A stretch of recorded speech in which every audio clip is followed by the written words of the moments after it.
Yeah, yeah. Surprise, it's like, oh, I can't believe it. So I like it a lot. So you're thinking of going tractor too? I don't know that I would go tractor. This isn't even dark enough. I mean, when I first did it, it was much darker than this, but my hair won't hold on to that color. Yeah.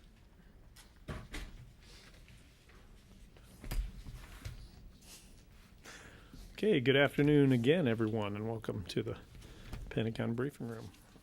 For many of you, 2 times today.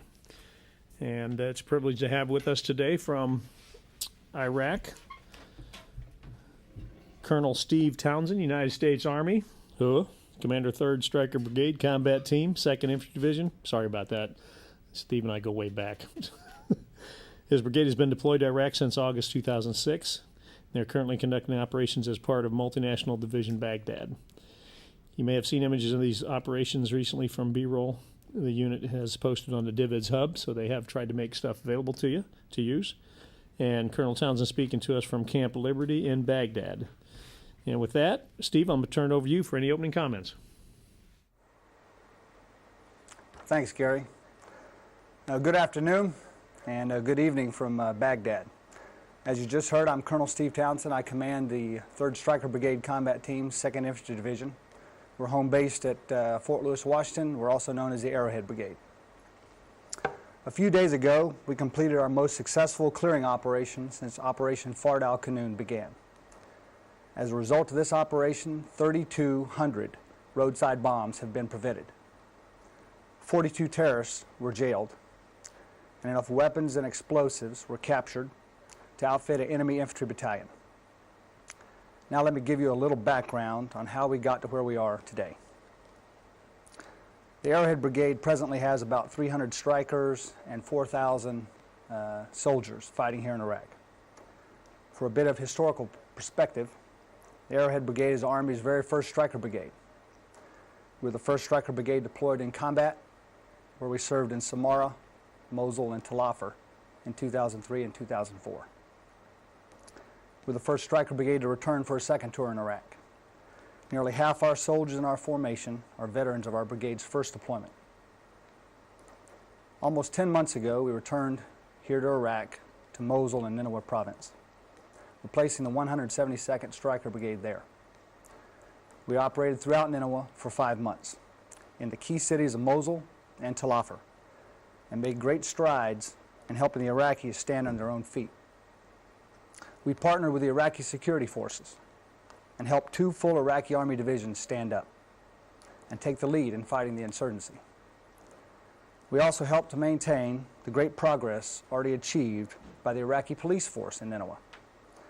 At last count, there were over 18,000 Iraqi policemen in Nineveh province, and they were primarily responsible for security in Mosul. Though Mosul was still challenged to make progress in the areas of economics and governance, I felt the coalition and the Iraqis were well on their way to achieving lasting stability there. In December 2006, we received orders to move the brigade south to Baghdad to again replace the 172nd Stryker Brigade, who had moved here after leaving Mosul. Demonstrating the flexibility and operational mobility of the Army's Stryker Brigade concept, we self-deployed over 400 kilometers from Mosul to Baghdad, with our 1st Battalion arriving within 48 hours of notice to move. The remainder of the brigade conducted a day-long reconnaissance in force northwest of Baghdad, near Lake Tharthar, during our move south. No other formation in our Army today could have moved like this. Here in Baghdad, we have 2 missions. First, we're Multinational Division Baghdad's strike force. In this role, we do not own battle space, but we are a mobile and offensively oriented force that disrupts insurgent activity and clears areas of Baghdad where the insurgents are operating in strength. We also deal with time-sensitive targets and other rapidly emerging threats here in Baghdad. Second, we're Multinational Corps Iraq's operational reserve. We respond to threats anywhere in Iraq. Since our arrival in December, we've completed 8 brigade-level operations, 13 battalion-level operations, and 46 company-level operations to either disrupt enemy activity, clear sections of Baghdad, or respond to battlefield emergencies. We've responded to recover 4 downed aircraft and have sent battalions to operate outside of Baghdad 7 times, to include engagements in Najaf, Diwaniyah, and Baqiba, where one of our Stryker battalions is still operating. Since you all know military operations, you will know that this tempo of activity is remarkable in a span of 5 months. In my opinion, it is this kind of role that the Stryker Brigade is ideally suited for. We provide at relatively small cost in terms of troop numbers a very mobile and capable offensive force that General Phil or General Odierno can call on when needed. However, in my opinion, our clearing operations are only supporting or shaping efforts that contribute to the success of the battle space owning brigades here and their Iraqi security force partners. In my view, it is the battle space owners who do all the heavy lifting here in Baghdad. They are living among the people, patrolling the toughest places in Baghdad day in and day out, and are working on and supporting the Iraqis' efforts on all 4 of our main lines of operation: security, transition, economics, and governance. As I've already mentioned, we've just completed a 36-day brigade-level mission called Operation Arrowhead Strike 9. It was a clearing operation in west central Baghdad's Mansour Security District. I'll point it out here on the map. Here in the corner of the map is a map of Baghdad. In this red box here is west central Baghdad, the Mansour Security District. Here on the chart, you see the Mansour District, bounded on the west by Baghdad International Airport, to the north by Qadamiyah, to the east by Muthana Airfield and Kark in the international zone, and on the south by Route Irish, which many of you are familiar with. The first phase of the operation was conducted here in western Mansour, and the second phase of the operation was conducted here in eastern Mansour. The red icons represent enemy caches discovered and captured. Working alongside the coalition battle space owner, the 2nd Brigade, 1st Infantry Division, as well as the Iraqi Kark Area Command, we cleared Mansour to significantly reduce insurgent activity and to help the Dagger Brigade to establish coalition outposts and joint security stations with their Iraqi partners. During Arrowhead Strike 9, we killed at least 3 confirmed terrorists in close combat. Between coalition and Iraqi forces, we briefly detained 161 people for questioning. 42 of these suspected terrorists have since been placed in long-term detention, and the majority of the rest have been released. We rescued 2 kidnapped victims who we found chained in empty houses. They both had been tortured and would surely have been executed eventually. We discovered some 92 caches during the 36 days of operations.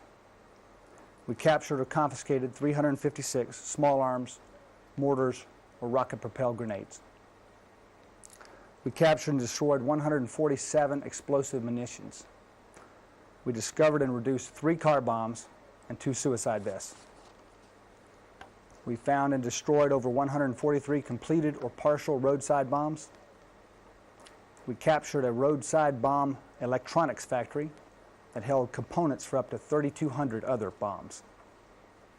And we destroyed 3 homemade explosives factories found in abandoned homes. All of this success enabled the Dagger Brigade and the Iraqi Kark Area Command to make progress in more meaningful ways. They made progress with safe markets and safe neighborhoods projects. The Iraqis cleaned a great deal of trash and sewage from the streets. The extrajudicial killings have dropped off significantly. Mortar attacks from Mansour have dropped off significantly. We saw markets reopen even during our operations. There were more people out moving on the streets. More Iraqis are providing information now through phone and email tips lines. This success, however, did not come without a cost. The Arrowhead Brigade lost 2 great American soldiers, killed in action. An Iraqi Army soldier was also killed. We also lost 1 Stryker vehicle to a roadside bomb. Okay. With that brief overview of Operation Arrowhead Strike 9 just concluded in Mansour District, I'll entertain your questions. Okay, thank you, Steve. I want to remind you that he cannot see you, so please tell him who you are and your news organization. Bob? Colonel, this is Bob Burns from AP. In your description of this Operation Arrowhead Strike, did you come across any definitive evidence of significant numbers of foreign fighters among the folks you dealt with? And also, what about arms or munitions that coming from outside of Iraq? Any evidence of that?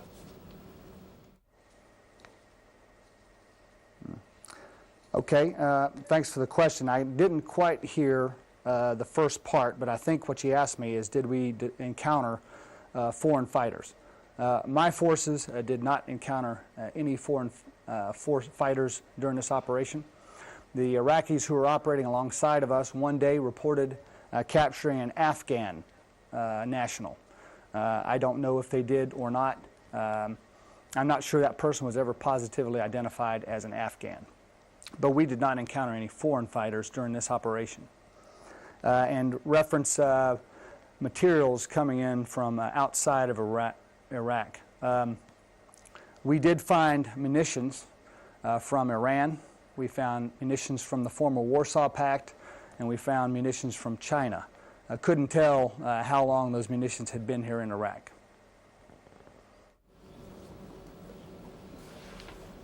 Sir, it's Kristen Roberts with Reuters. A follow-up on that. Can you give us more information on the types of weapons you're seeing from China and Iran? Are we talking about current generation weapons, or how old are these things?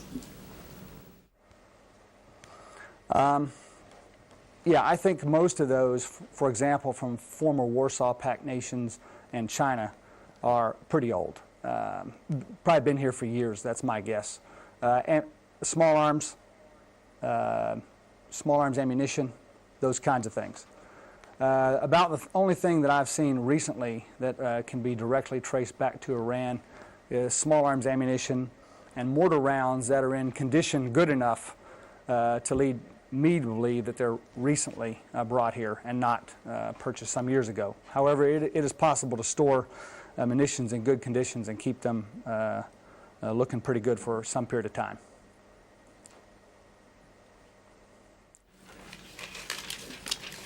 Colonel, it's Louis Martinez with ABC News. Can you tell us whether you feel that your Stryker vehicles are becoming targets for EFPs in the Diyala province, and if so, what the trends indicate?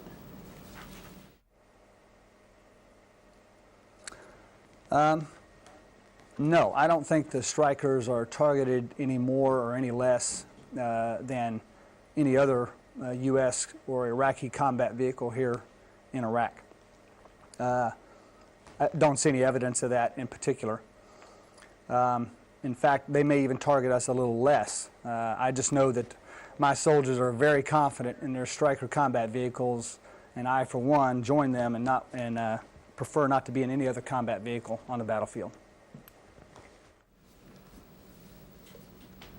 This is Nancy Youssef with McClatchy Newspapers. You mentioned that 2 soldiers had been killed during your mission. Can you tell me when those soldiers were killed?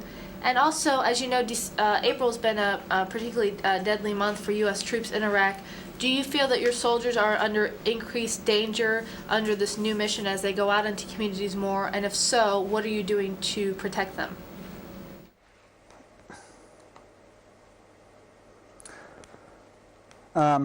Yes, the 2 soldiers that we lost, that information is public knowledge. We lost Staff Sergeant Dale Griffin from Charlie Company 2-3 Infantry on the 21st of March. And we lost Sergeant Freeman Garner from 18th Engineer Company on the 22nd of March during this operation. And then on the last day of the operation, on the 26th, an Iraqi soldier, I don't know his name, from 3rd Battalion, 5th Brigade, 6th Iraqi Division, was killed in action operating alongside of our soldiers. You mentioned April being the most dangerous month. I don't know if it is or not. I don't feel like our soldiers are particularly more or less targeted than they ever have been. People state that Baghdad is the most dangerous place in Iraq. I don't know if it is or not. I've got soldiers who fought in Mosul. We fought in Najaf, Diwaniyah, Bakuba, and Baghdad on this tour, and all of those places are pretty dangerous. I don't really feel like there's a special targeting focus on American troops right now. As far as protecting our soldiers, what are we doing about it? We're sparing no expense or effort or energy to protect our soldiers. And there's a constant ongoing effort to look for better ways to protect our soldiers. Colonel, this is Lisa Burgess with Stars and Stripes. Can you tell us a little bit about the nature of the fight as it progressed? Who were you fighting, and what was the tempo of the fight? What was the level of combat, and what were the people who were the Iraqis observing the fight? Were they standing back? Were they seeming to help the Americans? Were they encouraging you? Were they sitting back in their houses? Tell us how that waxed and waned through the course of the fight. Okay, first I'll refer to the map here. In the area of operations, it's primarily Sunni extremists in the Mansur Security District, and specifically Sunnis affiliated with Al-Qaeda in Iraq. South Ghazaliyah is a Sunni stronghold. Amariya is a Sunni stronghold. Qadra here is a Sunni stronghold, as is Yarmouk. Only here in the northeastern portion of AO Mansur, the Mansur Security District, did we face Shia extremists there, Jaish al-Mahdi or JAM fighters there. To characterize the level of combat, this is a counterinsurgency.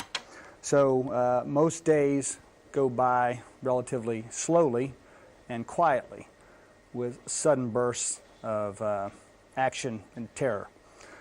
So, for example, during the first phase of the operation, the first few days, we did targeted raids trying to capture selected personalities.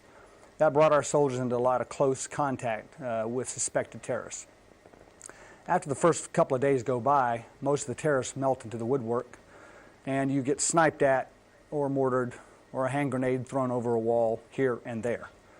Most soldiers don't see action every day, but someone in this brigade is in contact with the enemy every day. Towards the end of the operation, again, contact picked up a little bit. The enemy attack on one of our Strykers. We were very fortunate. We only had one soldier wounded in that engagement. We killed 3 of the attackers and captured the 4th. So that's kind of how the enemy is arrayed in Mansur Security District, and try to characterize the fighting a little bit day in, day out.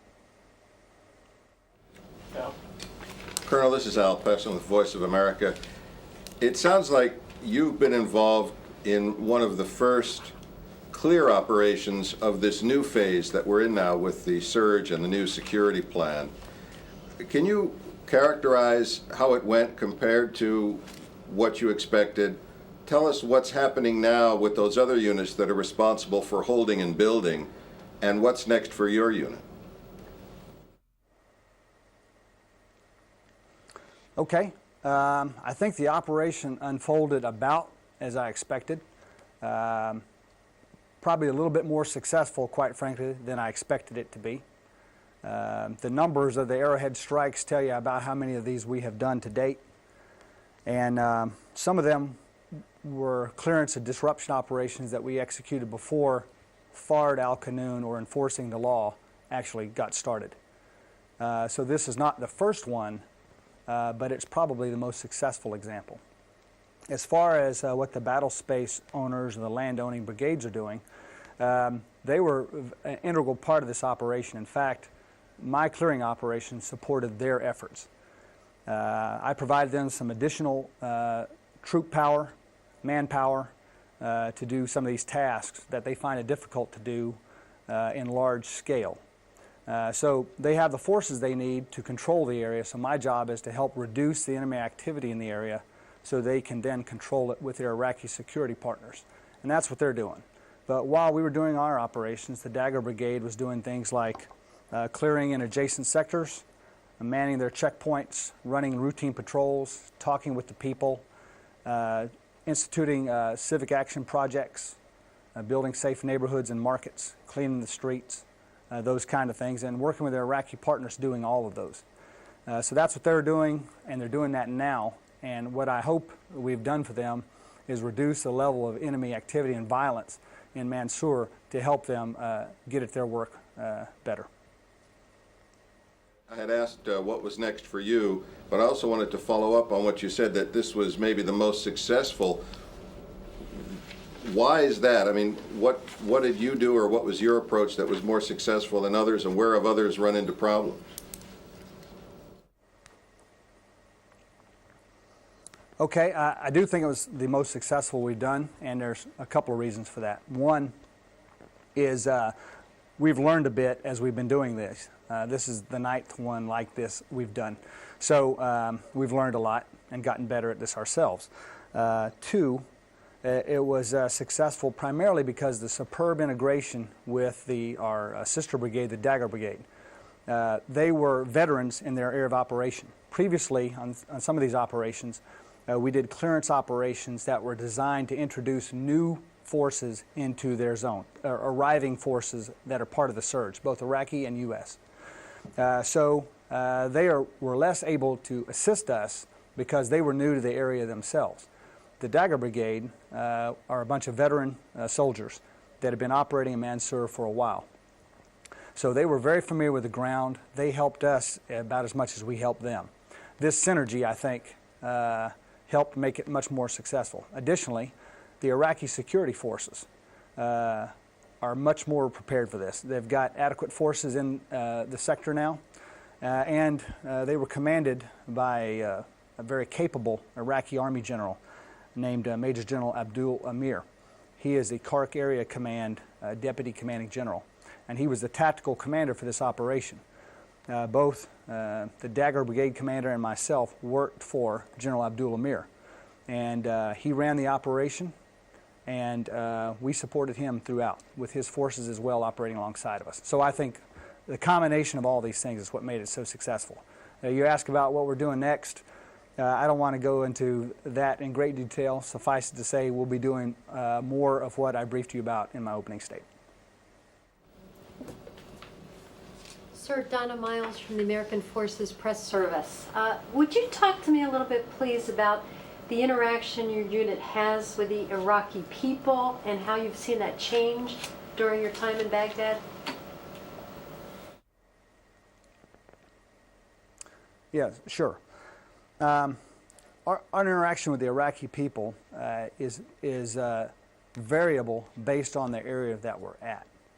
However, my experience is, I can sum it up with a couple of phrases. One is, the Iraqi neighborhoods are more mixed than we think they are.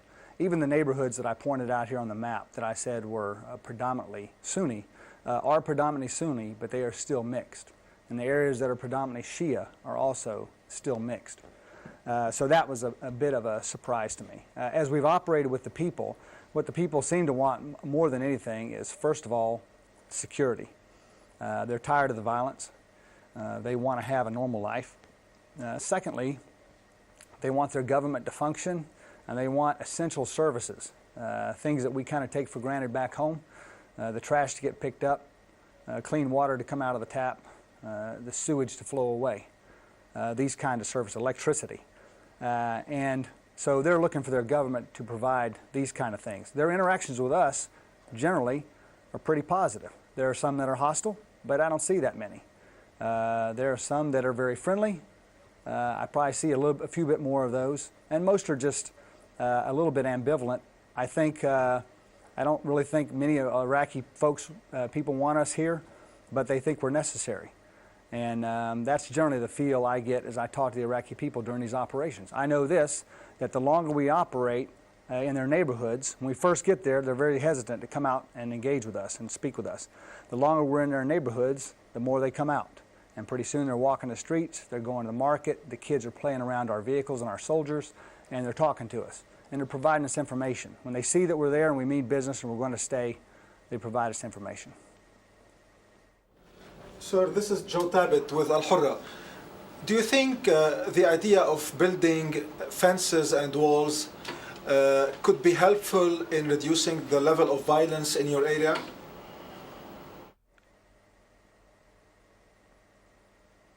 I think I heard your name was Joe. I didn't really hear that question very well. Could you or maybe Gary Keck please repeat the question for me? Okay, I was asking you, sir, in the Al-Qarq area, do you think building fences or walls between the Sunnis in the west and the Shia in the east could be helpful in reducing the level of violence?